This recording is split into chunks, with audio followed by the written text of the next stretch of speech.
Brandon, the reason I wanted you here for this current critique, this movie review of The Iron Claw, is because you are not specifically a wrestling fan.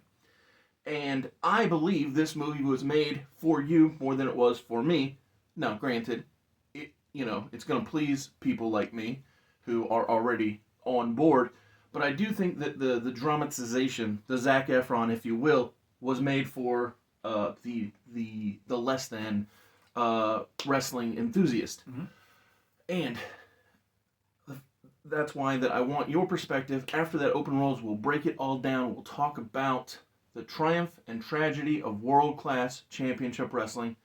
I know that's not what you watched, but it's what you're going to watch because it tells a broader story of the entire Texas territory, and it gives you a more full view of the family. Whether it's your first time here or you're a regular here at Mr. Super Oz, I just want to thank you for tuning in to the channel. It exists because I, Oz, from the channel Mr. Super Oz, I wrote a 68-page graphic novel called Everlasting Survivors. Volume 1 is called All Day Long. If you follow the link in the description of this video, you can get yourself hats, shirts, posters, all kinds of fun things. But most importantly, you can get the story itself. And the more people that pick up the story, the greater the chances are that there can be continued adventures with these heroes. Thank you. After that open rolls, enjoy the video. If you could, give it a like. Subscribe if you haven't already. Leave a comment. Enjoy.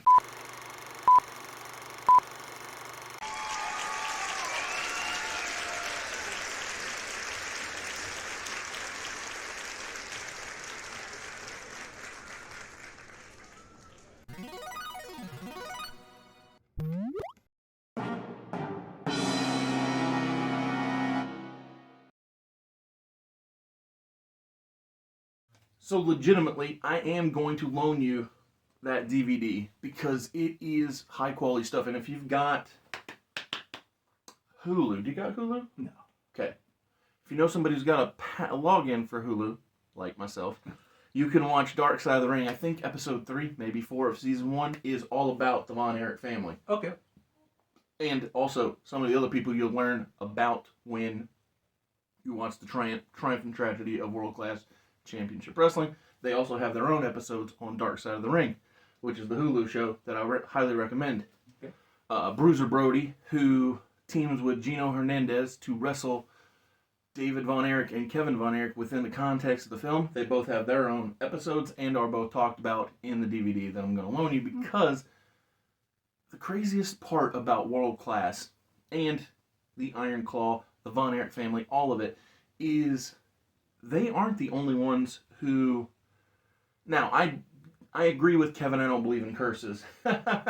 But the events of their life, this family's tragedy, really goes beyond just the family itself and into the entire foundation of the company, because Gino gets taken out by the mob. Brody gets stabbed in the shower in Puerto Rico by another wrestler. Like, so many guys, or folks, I guess you could say, within this era of wrestling, and that's why there's a 3 or 4 season long docu-series called Dark Side of the Ring that encompasses all of the craziness that can go down or has gone down in the world of wrestling. But again, that's off topic. That is in depth to the characteristics of the people. But we're here for the movie itself because the Iron Claw is,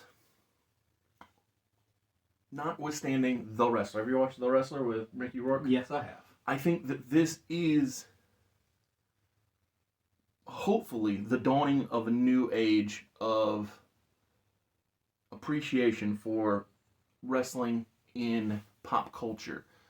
Because we had all those biopics for the past few years. It was Bohemian Rhapsody. Mm-hmm. Elton John had one too, right? Mm-hmm.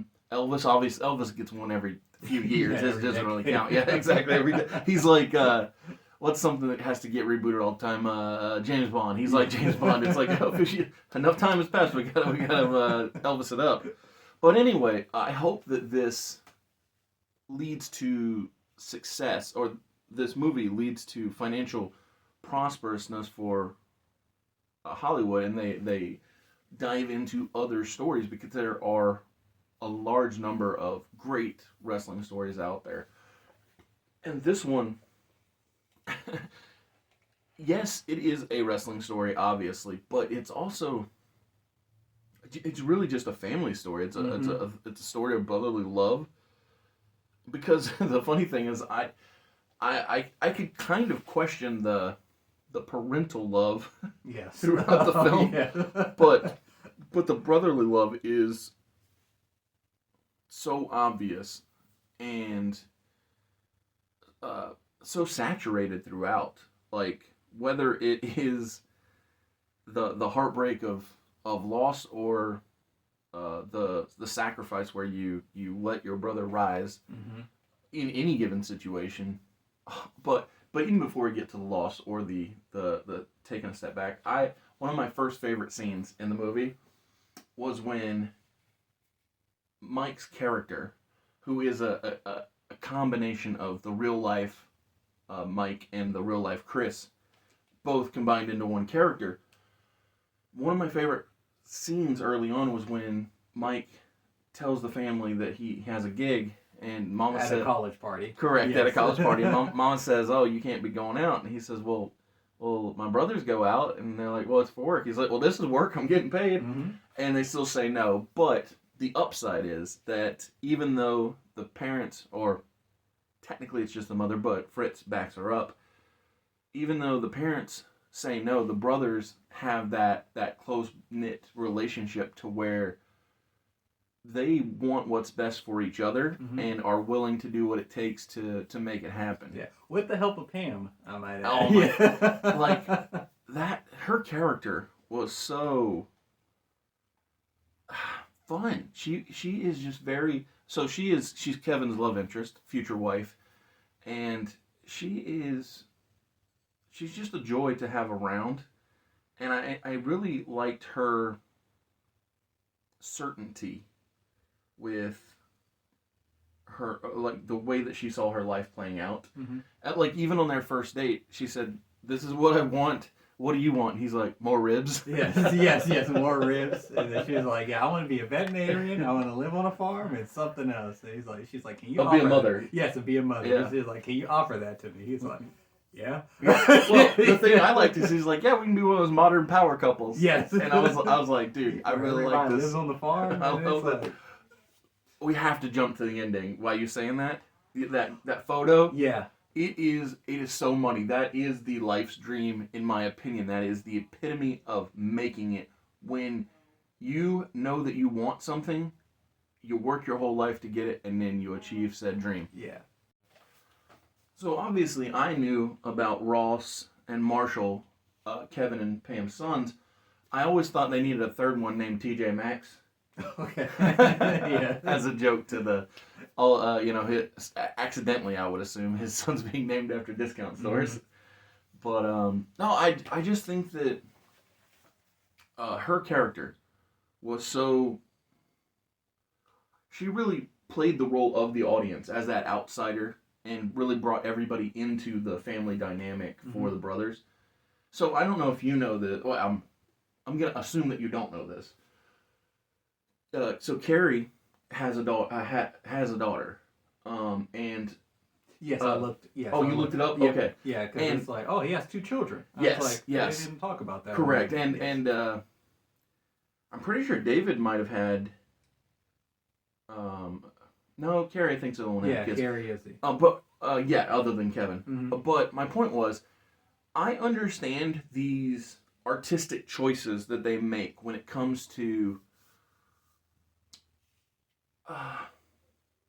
not oversaturating the story with redundancies. I understand it might not be accurate, but what it would do is it would really weigh down the story if Mike Von Erich is unable to put on weight, and Chris Von Erich is unable to get the height and the strength of his brothers. Right, because he's only 5'5", and he had asthma, Correct, and brittle bones or something absolutely like that when I looked it up. Yeah. So, but I understand how that these things might seem like they clash, and so then instead of them clashing, you just let some things fade away. Mm-hmm. The reason I bring that up is because, you know, Kevin has kids, Carrie doesn't in story. Now in reality, they both had kids, Mm-hmm. and I know for a fact they rushed some things here and there with narratively on the end the back end of the story. But again, it here's what I will 100% say about the omission of Chris Von Erich. I couldn't have taken another one. And that's I read, and because people asked the director that question, and he literally said, he's like, that was just too much tragedy for one movie. Exactly. And Yeah. he's like, it was hard because there is actually a draft Mhm. where Chris is present Yes. in the movie, but he has said that was just too much tragedy for one movie, and he said, I don't even know if it would have been made Yeah. if we added Chris, because it's just such a downer. Absolutely. So, did you research before or after watching? After watching. Okay. So, I knew all of the beats, the general beats, before they came, just because of my familiarity with wrestling. And it was actually Kevin's wedding where David had was throwing up in the toilet. Mm-hmm. The minute I saw that, I got snapped back to reality because I was having a good time up until that point. I was like, "Oh, it's nothing to worry about here. I'm having a good old time." Mm-hmm. And then that moment occurs where David is vomiting and Kevin tells him, "Oh, maybe you shouldn't go to Japan." Oh, yeah. And I was like, "Oh yeah, because he's never coming back from there. Well, alive, that is." Mm-hmm. And oh my goodness, it was. And I love that shot because it starts with Carrie, and then it goes to Kevin, and then it goes to Pam, and then it goes to Mike, and the last shot's of David, and they're all dancing in the line, and then Oh, yeah. all of a sudden it fades away. Dude, you have Kevin driving to the farm. Yeah, and the freaking editing, I'll say specifically. I mean, I'm sure a lot of it is shots, but the blending of shots, which I assume comes through the editing process, it helped the pacing big time because you would go from moment to moment, especially within matches, but also, like you said there, from place to place. And the passage of time was just done so seamlessly throughout that's another reason why that. So the movie was 2 hours and 12 minutes, but it didn't feel like it to me, Mhm. which is saying something because length of time is often one of my biggest critiques on or complaints when it comes to movies. But this one it never felt like it was taking up too much time. So so I've seen on the internet, because that's what we do in this modern age, I've seen on the internet that people complained about Carrie Von Erich's actor being too short, because Carrie in real life was Yeah, when I looked at the picture, he was statuesque. yeah, I was like, damn, this dude is huge. Yeah, but here's what I will say in regards to his diminutive size. His performance makes up for whatever he lacks in height. Mm-hmm. Because another snap back to reality moment was when Jimmy Carter came on the TV. Because I was puzzled. I was like, why are we not seeing Carrie almost at all? And then he pops on. I was like, oh yeah, because he's supposed to be getting away from the family business, theoretically. Mm-hmm. And then Jimmy Carter went and took that from the family in Fritz's mind. And so, yeah, I really thought that the actor, something White. Yeah. Jeremy Allen White? Something like that. It doesn't matter. Yeah. The kid from Shameless. Like, not only did he put on great size, but his physical performance, whether it is the Olympic practice or the wrestling itself, he just was so. And then after he wins the world title, and gets on that motorcycle. Yeah. Oh yeah, I knew something bad was gonna happen. I was like, oh, is he gonna hit that car that looked like a light that was showing up? I was like, is that he's about to die right now? And then I was like, oh, okay, so he did get into an accident, and then I didn't know. Yeah. Oh, his leg got amputated. Now I read about that actually. So allegedly, I think Kevin said that he has surgery on the leg, but he quickly just tried to walk on it and then re-injured it, and they had to amputate it. It's and true. I was like, wow. But here's the most amazing part, right?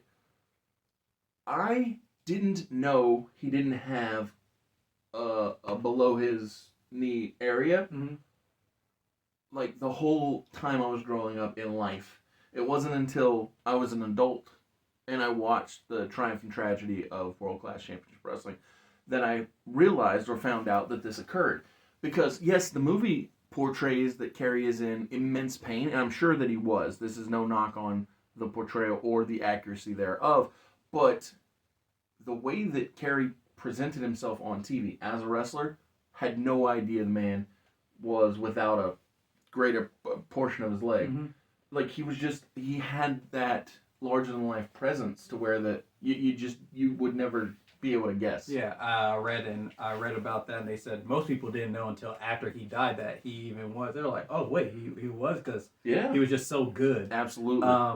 But about his size, I find that interesting. I didn't know that people had an issue. It's only wrestling fans. Oh, okay. That I've seen. I mean, it's not like people who didn't know, but people who knew. So it's like, well, how'd you feel about Ric Flair? Of course you know Ric Flair, yeah. right? Oh, now I know people had, I guess, an issue. Oh yeah, he sucked. With his portrayal. There's a million people better at being Ric Flair than that guy. Yeah, where people. I mean, whatever. I ain't mad that he got a job, but I just know that there are people who are really good at pretending to be Ric Flair, and this guy ain't it. Yeah, he ain't cutting it cheap. Exactly. But it was funny because you saying that, because when I saw that Zac Efron stats for Kevin Von Erich, and they said 6'2", 225, I'm like, well, okay, I know Zac Efron put on weight, but Zac Efron's like my height. I'm only really? like 5'7", Yeah. 5'8". Yeah, so all like, of the brothers, all the brothers except for the youngest had height to them. Okay. Yeah, because Chris was 5'5", I read. Exactly. Yeah. But yeah, so of course they're lying about Zac Efron's height, but that's okay. Right, but that's what I mean by someone had like, if people had an issue with Kerry's body proportions, it's like, well, yeah, exactly. Yeah, it's not a humongous problem. Right. It was just people complaining to complain, in my view. Yeah, it's like always. Because like his hair was really good, his facial, and like I said, he was jacked. So like you can't just magically grow like a foot. So. Yeah, it's like you're not gonna be Chris Hemsworth. Exactly. He's probably the only one in stature who might. But at this point, I almost think he's too old. Yeah. Presumably, but to be brothers where you're living. Yeah. Like, yeah. Oh, because when I saw Zac Efron, I was like, wow, he looks like Crimson Chin. Mm-hmm. It was like that face and structure. I was like, man, he got a good jawline structure. But real quick, Zac Efron was great in the movie. Absolutely. I was like, oh my goodness, wow. his performance is the best among the best in the movie. I think that. So it's an English actor. I can't remember his name, but David and Kevin, man, they were so good. Mm-hmm. And I mean, obviously, I'm a fan of Kerry too, but like, but I got to talk about Fritz, the father. Oh my god! So the minute this movie was announced, before anybody got cast ever, this is the one man that I knew that he had to be this guy. So, I don't know his name, but I'll pop his picture up. The father is perfectly cast. So Fritz Von Erich is just that gruff, that old school, that rough neck, and it was like this. The minute they cast this guy, I was like, oh, they did it. They got it right, because he's just perfect. Like he started in a show called Lights Out on FX. Okay. And then later was one of the top guys on that show on Netflix that. Oh yeah, Mindhunter. the criminal. Yeah, Mindhunter. Mindhunter, right? Yeah, about the founding of criminal psychology. Mm-hmm. But yeah, he's perfect for the role. Yeah, played the asshole father. Oh my goodness, so well. I love in the trailer and the movie when he says, as everybody knows, I have favorites. Mm-hmm. lays out the stats and he says, "Oh, but don't worry, the rankings can always change." I was so amused by that. Yeah, I laughed and chuckled until later on in the film when you really realize you're like, That's wow. a true story. Yeah, that's a true story, and it's like, wow, that can like really mess up your kids, which it did. And I just really felt bad Yes. for the kids. I was like, dude, I get wanting to push your children and always be like, hey, you got to be great, accomplish this, but there's got to be a level of brevity for them to breathe. Yes. And them to cry. I love the scene in the diner when Kevin and Pam go on the first date, and he talks about Pam was like, "You must have big brother syndrome," and Kevin's like, "Actually, I'm not the biggest brother." And he's like, "Oh, there's one more." He's like, "Yeah, but he's dead." Yeah. And she's like, "Wait, what?" And he explained about the curse. Yeah. Yeah, and then but I love that scene because she goes over to him and hugs him, and you can see he's like, "What's this? Yeah, what is this all about?" Yeah, what is? And he slowly puts. I was like, wow, he's probably like emotionally stunted a bit. Well, like, because you hit the nail on the head there. Because think about what happens when Kevin goes to his mother about how Fritz is treating Mike, the youngest brother. Yeah, and she says, because he's like, "Oh, can we talk?" She's like, "That's what you have brothers for." Right. And then she's like, "Don't make me late for church." I was like, "All right." I was like, dude, like, come on, you got like at least. Ooh. So this movie. It's funny. I bought Brandon a ticket to watch The Iron Claw, but he was unable to make it upon my viewing of it. And then he went and got himself a ticket. But the thing is, I'm just happy that we were able to contribute to it because I want more of this quality to come out. And the thing is that when as soon as I walked out of the movie, I thought of Brandon, even though he wasn't there, because this movie reminded me of a movie he recommended, that being Flight, starring Denzel Washington, which you can watch on this channel. Absolutely. Yes. Good review. And I'll try not to spoil it when I say that the similarities between Flight and The Iron Claw are that they felt so genuinely real to me, both movies.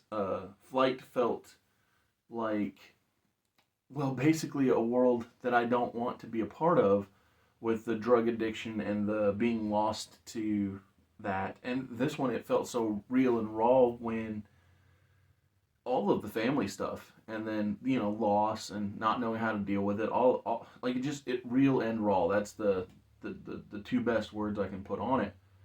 And with that, it was such a struggle, and it still is a struggle for me to grade it due to the nature of the film, where everything is so painful. What was your ending score?